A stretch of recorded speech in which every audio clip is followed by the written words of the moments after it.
এতিয়া আমি মাজুলীৰ লুইত খাবলো অঞ্চললৈ আহিছিলোঁ আৰু ইয়াত যিসকল লোক আছে সকলোৰে লগত কথা পাতিলোঁ। দুদিন আগতে যথেষ্ট পানী আছিলে, এতিয়া পানী কমিছে। তথাপিতো পৰ্যাপ্ত সাহায্য ৰিলিফ বা অন্যান্য ৰিলিফ মেটেৰিয়েল বা অন্যান্য বস্তু বিশেষকৈ পশুখাদ্য ইত্যাদিৰ অসুবিধা আছিলে আৰু সেই গোটেইখিনি আমাৰ চৰকাৰে ব্যৱস্থা কৰিছে। এই অঞ্চলবিলাক অতি দুৰ্গম অঞ্চল, গতিকে বিভিন্ন অসুবিধা আছে। ৰাইজৰ লগত কিছু কথা পাতিলোঁ। মুখ্যতঃ বান সাহায্যৰ কথাই পাতিছোঁ, কিন্তু তাৰ লগে লগে এই অঞ্চলৰ কিছু অসুবিধাৰ কথা জানি ল'বলৈ চেষ্টা কৰিছোঁ, যাতে ভৱিষ্যতৰ দিনত এই অসুবিধাবিলাক আমি দূৰ কৰিব পাৰোঁ। ধেমাজি জিলাখনত মূল ব্ৰহ্মপুত্ৰ, গাই নদী, সোৱণশিৰি নদীৰ ইয়াৰ বানপানী গৰাখহনীয়া সমস্যা এতিয়া আমাৰ নিয়ন্ত্ৰণৰ ভিতৰত। কিন্তু এই জিলাখনত অৰুণাচলৰ পৰা বৈ অহা প্ৰায় 50খনৰ ওচৰত সৰু সৰু খৰস্ৰোতা নদী আছে আৰু এই নদীসমূহত অহা এই বছৰ ফ্লেছ ফ্লাড আৰু গৰাখহনীয়া আৰু বানপানীয়ে গোটেই জিলাখনক আক্ৰান্ত কৰিছে। আজি মই ধেমাজি সমষ্টিৰ অন্তৰ্গত বদতি জান, ৰূপহী জান, নাহৰ জান, কৰলা জান, এই নদীসমূহৰ যিটো খহনীয়া হৈছে আৰু তাত যি অহা পানীয়ে যি সমস্যাৰ সৃষ্টি কৰিছে, এইখিনি মই মিংমাং গাঁও পঞ্চায়তত পৰিদৰ্শন কৰিছোঁ। মুখ্যমন্ত্ৰী ডাঙৰীয়াৰ আহ্বান মৰ্মে অসমৰ বান আক্ৰান্ত জিলাসমূহত আমাৰ মন্ত্ৰীসকলক এই সময়ত ৰাইজৰ কাষত থিয় হৈ বানৰ ক্ষেত্ৰত ল'বলগীয়া সকলো কাম কাজ সুচাৰুৰূপে হৈছে নে নাই পৰ্যবেক্ষণ কৰিবৰ কাৰণে আমাক দায়িত্ব দিছিলে।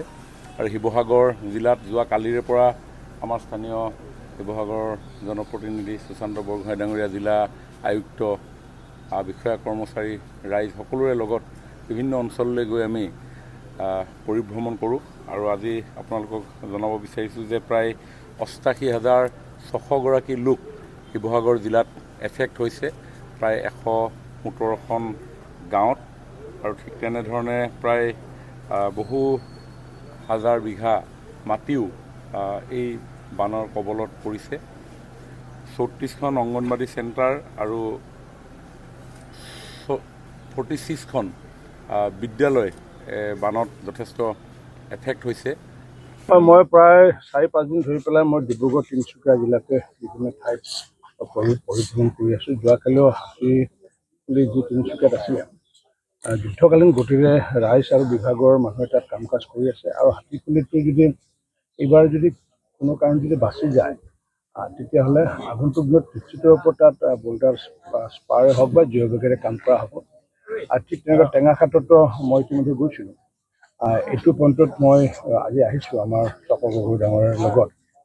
মই ভাবোঁ যে যিহেতু মুখ্যমন্ত্ৰী ডাঙৰীয়া আহি আছে, যিহেতু আমাৰ যিমানবোৰ ব্ৰিজ হৈছে, পানী শুকোৱাৰ লগে লগে এই ব্ৰিজবোৰৰ কাম কৰিব পৰা যাব।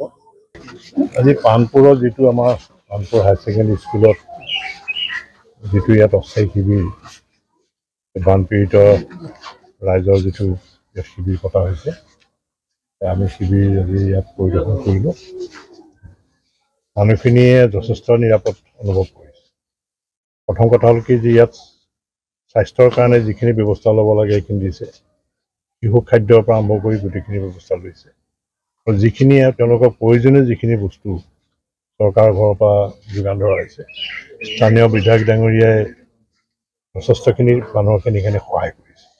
গতিকে আমি যি নদুৱাৰ সমষ্টিৰ পানপুৰ যিটো বান বিধ্বস্ত অঞ্চল, আৰু এইবাৰ বানটো ভয়ানক হৈছে।